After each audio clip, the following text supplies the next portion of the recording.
ब्रह्मांड के रचयिता, देवों के देव महादेव, जो कण कण में बसे हैं। आज हम निकलेंगे एक ऐसी यात्रा पर जो आपको शिव के 12 दिव्य ज्योतिर्लिंगों के दर्शन कराएगी। ये वो 12 स्थान हैं जहां महादेव स्वयं ज्योति के रूप में प्रकट हुए थे। शास्त्रों में इन्हें 12 ज्योतिर्लिंग कहा गया है, जिनके दर्शन मात्र से जन्मों के पाप मिट जाते हैं। चाहे वो सोमनाथ की लहरें हों या केदारनाथ की बर्फीली चोटियां। चलिए शुरू करते हैं भक्ति और शक्ति का यह अद्भुत सफर। हर मंदिर की अपनी एक अनोखी और चमत्कारी कहानी है। तैयार हो जाइए भगवान शिव की महिमा को गहराई से जानने के लिए। मेरे साथ बोलिए, हर हर महादेव। 12 ज्योतिर्लिंगों की यात्रा का पहला पड़ाव है सोमनाथ, जिसे इस पृथ्वी का पहला ज्योतिर्लिंग माना जाता है। इस मंदिर का इतिहास जुड़ा है चंद्रदेव चेगी थी। वे क्षय रोग से ग्रसित हो गए थे। तब ब्रह्मा जी के कहने पर वे इसी पावन प्रभास क्षेत्र में आए। यहाँ चंद्रदेव ने भगवान मृत्युंजय की कठोर आराधना की और 10 करोड़ बार महामृत्युंजय मंत्र का जाप किया। उनकी भक्ति से प्रसन्न होकर महादेव प्रकट हुए और चंद्रदेव को अमरता का वरदान देकर श्राप से मुक्त किया। यह वही पवित्र स्थान है जिसे प्रभास कृष्ण ने भी अंत्य कहा जाता है। आज भी सोमनाथ की लहरों में महादेव की गूंज सुनाई देती है। यहाँ के दर्शन मात्र से पापों का अंत हो जाता है। बोलिए, प्रथम ज्योतिर्लिंग सोमनाथ महादेव की जय। 12 श्रुतेश के शीचलम पर्वत पर तक श्री पदुस्त्रा जलुचोचे। यह पवित्र धाम शिव, पार्वती और उनके दोनों पुत्रों गणेश और कार्तिकेय की। एक बार गणेश और कार्तिकेय के बीच यह बहस छिड़ गई कि उनमें से किसका विवाह पहले होगा। पर मैं तेज हूँ। जो सबसे पहले पूरी पृथ्वी की परिक्रमा करके वापस आएगा, उसी का विवाह पहले होगा। कार्तिकेय स्वामी अपने वाहन मयूर पर सवार होकर तुरंत पृथ्वी की परिक्रमा के लिए निकल पड़े। गणेश जी के लिए यह कार्य थोड़ा कठिन था, क्योंकि उनका शरीर विशाल था और वाहन भी छोटा मूषक। पर गणेश जी अपनी बुद्धि के धनी थे। उन्होंने सोचा कि माता पिता ही तो संपूर्ण ब्रह्मांड है। उन्होंने अपने माता पिता की 7 बार परिक्रमा की और इस प्रकार पृथ्वी की परिक्रमा पूरी कर ली। जब कार्तिकेय लौटे तो उन्होंने देखा कि गणेश का विवाह हो चुका है। यह देखकर वे अत्यंत क्रोधित हुए। क्रोधित होकर वे क्रौंच पर्वत पर चले गए, जिसे आज श्री शैलम पर्वत के नाम से जाना जाता है। पुत्र को मनाने के लिए माता पार्वती और भगवान शिव भी उनके पीछे क्रौंच पर्वत पर गए। पर जब कार्तिकेय को पता चला कि उनके माता पिता आ रहे हैं, तो वे वहां से और आगे चले गए। पुत्र वियोग से व्यथित होकर शिव और पार्वती ने उसी स्थान पर ज्योतिर्लिंग के रूप में वास करना स्वीकार किया। तभी से यह स्थान मल्लिकार्जुन ज्योतिर्लिंग के नाम से प्रसिद्ध हुआ। मल्लिका का अर्थ है पार्वती और अर्जुन का अर्थ है शिव। यह मल्लिकार्जुन शिवलिंग भक्तों की सात्विक में पूर्ण करता है। बोलिए षट्पल्लिकार्जुनीय। 12 ज्योतिर्लिंगों की यात्रा में अब हम पहुंच चुके हैं अवंतिका यानी आज की जहाँ क्षिप्रा नदी तट पर विराजे स्वयं महाकाल। प्राचीन काल में यहाँ वेदों के ज्ञाता और परम शिव भक्त ब्राह्मण रहा करते थे, जिनकी भक्ति से पूरी नगरी पावन थी। लेकिन इस शांति को भंग करने आया दूषण नाम का। दूषण के अत्याचारों से चारों ओर हाहाकार मच गया। जब अत्याचार अपनी सीमा पार कर गया, तब उन ब्राह्मणों ने महादेव को पुकारा और अपनी रक्षा की गुहार लगाई। तभी धरती फाड़कर स्वयं भगवान शंकर प्रकट हुए। महादेव ने केवल एक हुंकार भरी और वह दुष्ट दूषण जलकर भस्म हो गया। भक्तों की जान बच गई। ब्राह्मणों ने महादेव से प्रार्थना की कि वे लोक कल्याण के लिए हमेशा के लिए यहीं रुक जाएं। भक्तों के प्रेम से पिघलकर शिव जी वहीं महाकालेश्वर ज्योतिर्लिंग के रूप में स्थापित हो गए। यह विश्व का एकमात्र दक्षिण मुखी ज्योतिर्लिंग है, क्योंकि दक्षिण दिशा काल की दिशा मानी जाती है और शिव स्वयं काल के भी अधिपति हैं। यहाँ की भस्म आरती विश्व प्रसिद्ध है, जो हमें याद दिलाती है कि अंत में सब कुछ राख है सिवाय महादेव के। उज्जैन के राजा महाकाल के चरणों में कोटि कोटि प्रणाम। बोलिए महाकालेश्वर महाराज की जय। यहाँ नर्मदा 2 धाराओं में बंट जाती है, जिससे बीच में एक दिव्य द्वीप का निर्माण होता है।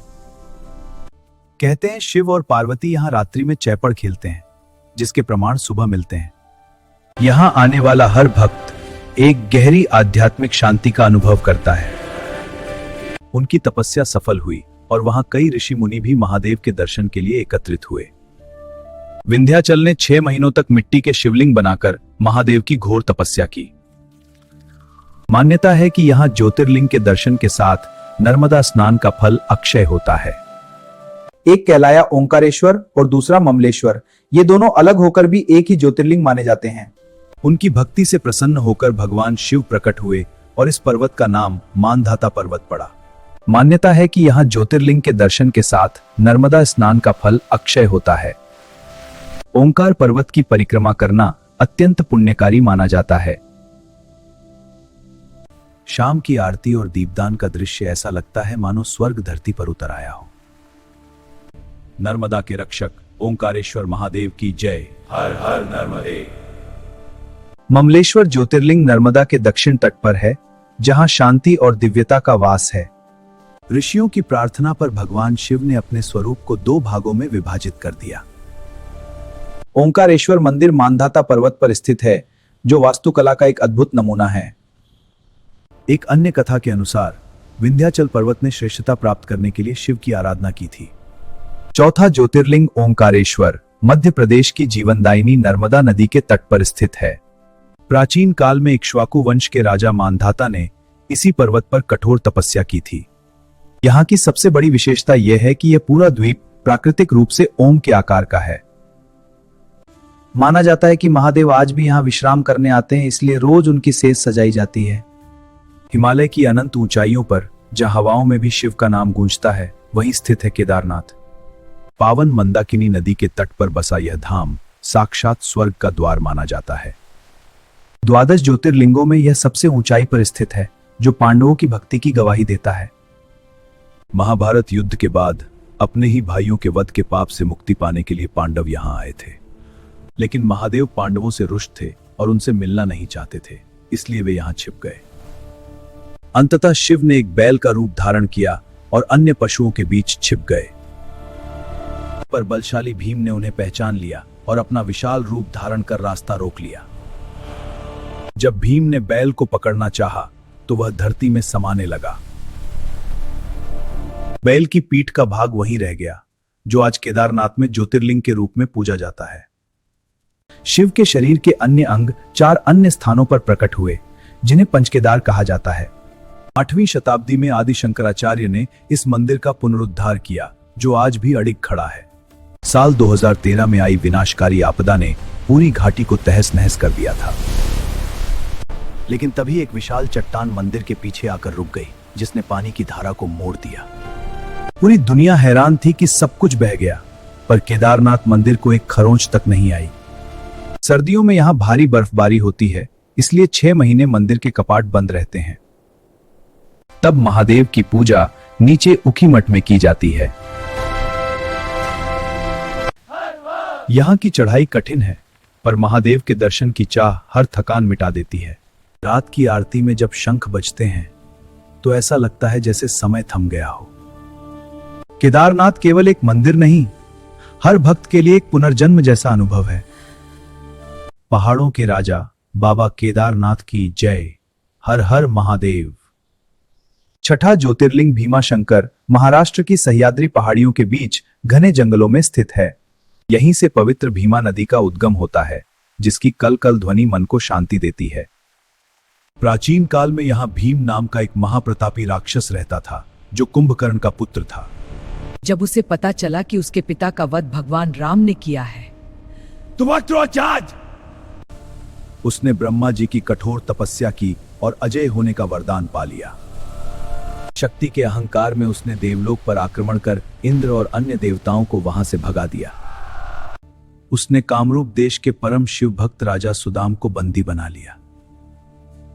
जेल की काल कोठरी में भी राजा सुदाम ने शिव की आराधना नहीं छोड़ी और मिट्टी का शिवलिंग बनाया। यह देख भीम क्रोधित हो उठा और उसने अपनी तलवार से शिवलिंग पर प्रहार करना चाहा। जैसे ही तलवार चली, स्वयं महादेव उस लिंग से प्रकट हुए और पूरी गुफा शिवमय हो गई। भगवान शंकर और राक्षस भीम के बीच अंततः महादेव ने एक हुंकार भरी और उस अत्याचारी राक्षस का अंत कर दिया। देवताओं ने पुष्प वर्षा की और महादेव से सदा के लिए वहीं रुकने की प्रार्थना की। लोक कल्याण के लिए शिवजी यहां भीमेश्वर या भीमाशंकर ज्योतिर्लिंग के रूप में स्थापित हुए। यहां का मंदिर नागर शैली की वास्तुकला का एक अद्भुत उदाहरण है। माना जाता है कि यहाँ दर्शन करने से भक्त को हर प्रकार के भय और संकट से मुक्ति मिलती है। यहाँ स्थित भीमकुंड का जल बहुत पवित्र माना जाता है। आज भी हजारों श्रद्धालु यहाँ महादेव का आशीर्वाद लेने मीलों पैदल चलकर आते हैं। यह स्थान न केवल धार्मिक है बल्कि प्रकृति प्रेमियों के लिए भी किसी वरदान से कम नहीं है। भीमा नदी के रक्षक भीमा शंकर महादेव की जय। हर हर महादेव।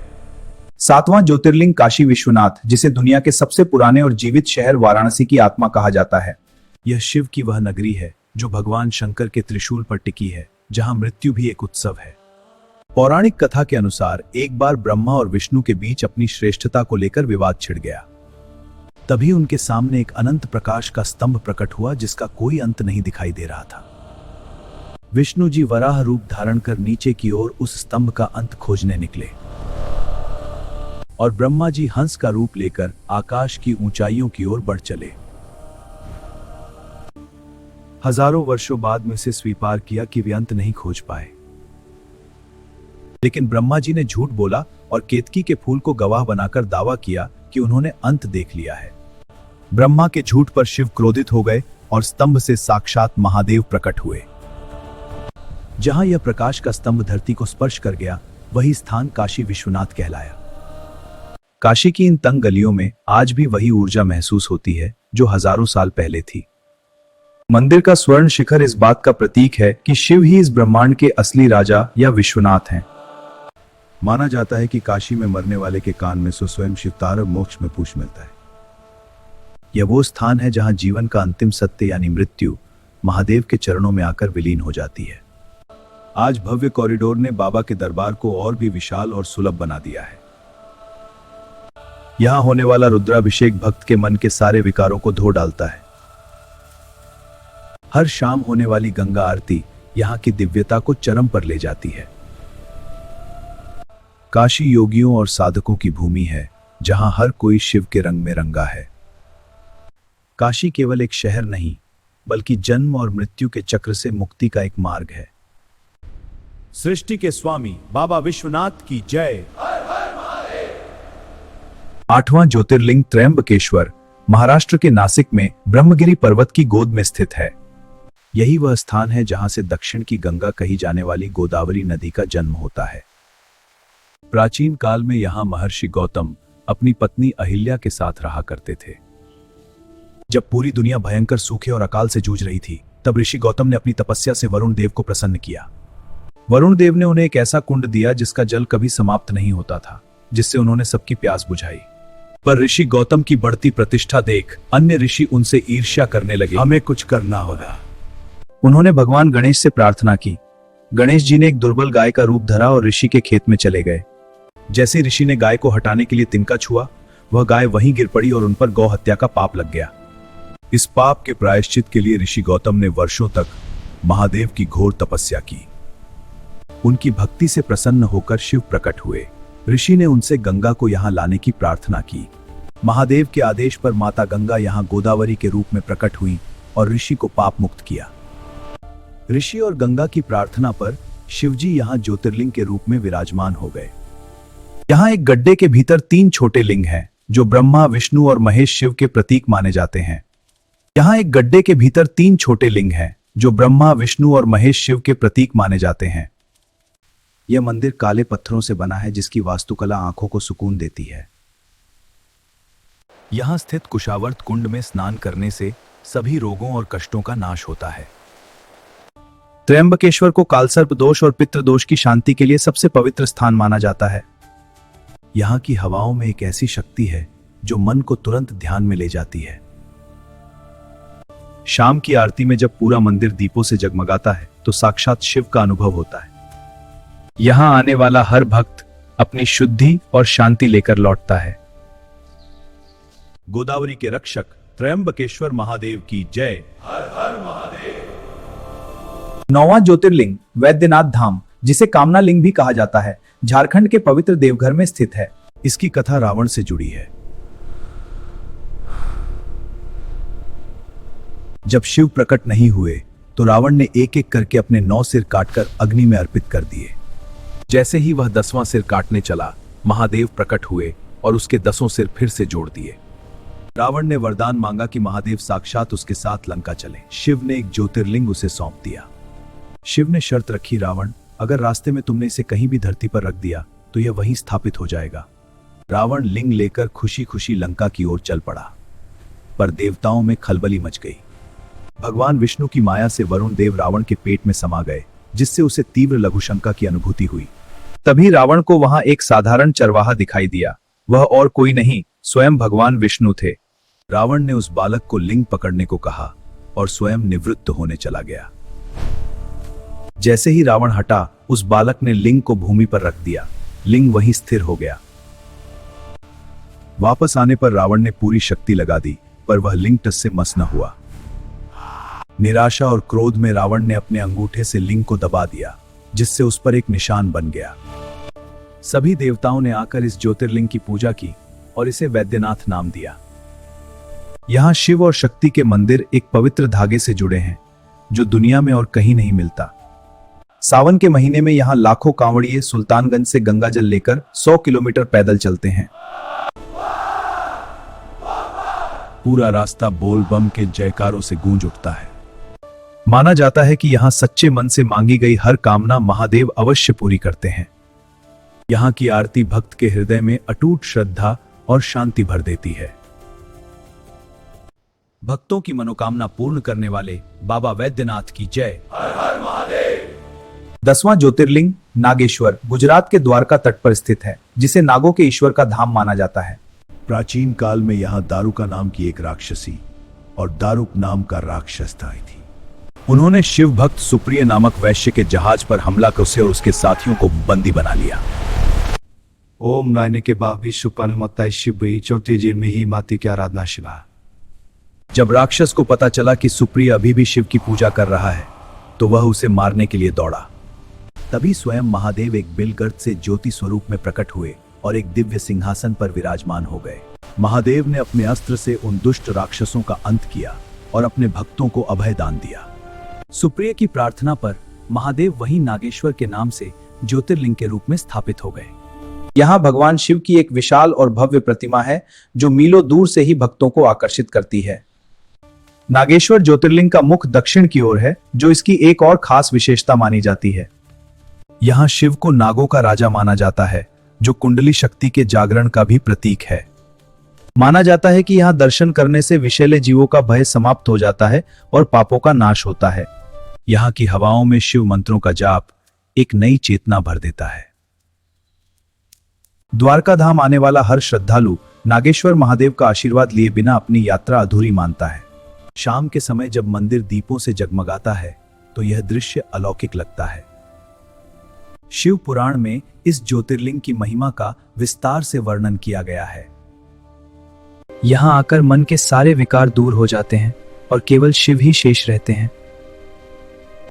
यह फहराता हुआ ध्वज महादेव की अजय शक्ति और विजय का प्रतीक है। शंखों की गूंज और हर हर महादेव के नारों से पूरा वातावरण शिवमय हो जाता है। नागों के अधिपति नागेश्वर महादेव की जय। हर हर महादेव।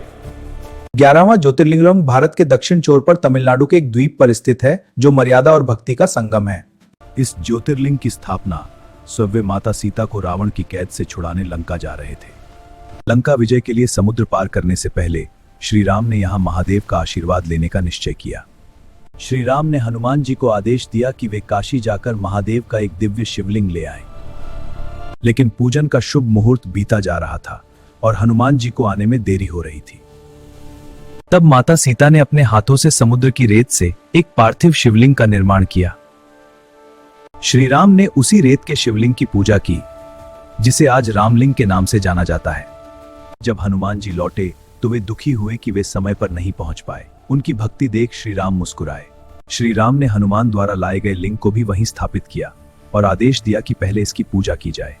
रावण वध के बाद एक ब्राह्मण के वध के पाप से मुक्ति के लिए भी श्री राम ने यहाँ विशेष पूजा की थी। रामेश्वरम मंदिर का गलियारा विश्व का सबसे लंबा गलियारा है, जो वास्तुकला का एक अकल्पनीय चमत्कार है। मंदिर के भीतर 22 पवित्र कुंड हैं। समुद्र के बीचों बीच ट्रेन से इस धाम तक पहुंचना किसी रोमांचक सपने जैसा लगता है।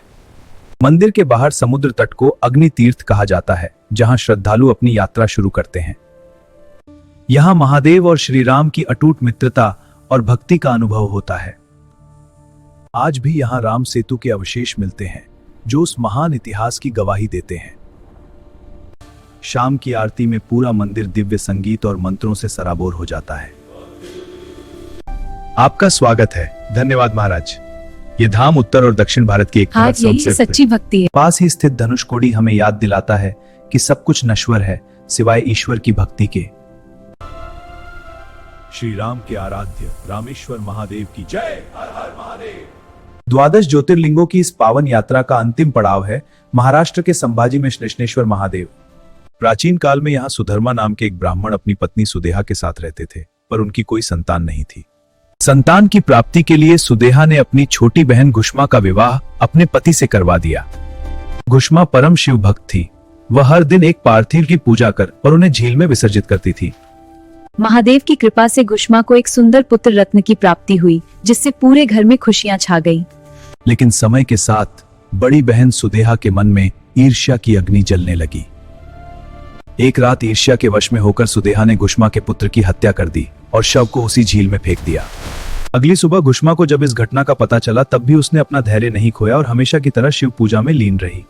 उसने कहा, जिसने यह पुत्र दिया है वही इसकी रक्षा करेगा, और वह शिवलिंग विसर्जित करने झील पर चली गई। तभी एक चमत्कार हुआ। झील के बीच से उसका पुत्र जीवित होकर बाहर निकल आया। स्वयं भगवान शंकर प्रकट हुए और उन्होंने सुदेहा के अपराध के लिए उसे दंड देना चाहा। पर दयालु घुष्मा ने महादेव से अपनी बहन को क्षमा करने की प्रार्थना की। उसकी उदारता देख शिव अति प्रसन्न हुए। घुष्मा की भक्ति के कारण महादेव यहाँ घुष्मेश्वर या ग्रीश्वर के नाम से हमेशा के लिए स्थापित हो गए। यह मंदिर लाल रंग के पत्थरों से बना है, जिस पर की गई नक्काशी प्राचीन भारतीय कला का बेजोड़ नमूना है। इस भव्य मंदिर का अंतिम पुनरुद्धार इंदौर की रानी पुण्य श्लोक अहिल्याबाई होलकर ने करवाया था। यहाँ आने वाले भक्त को न केवल संतान सुख बल्कि जीवन के हर पाप से मुक्ति मिलती है। विश्व प्रसिद्ध एलोरा की गुफाओं के समीप होने के कारण यहाँ की दिव्यता और भी बढ़ जाती है। जय जय आरती मां, जय जय आरती। सोमनाथ से शुरू हुई यह यात्रा कृष्णेश्वर महादेव के चरणों में आकर पूर्ण होती है। करुणा के सागर कृष्णेश्वर महादेव की जय। हर हर महादेव।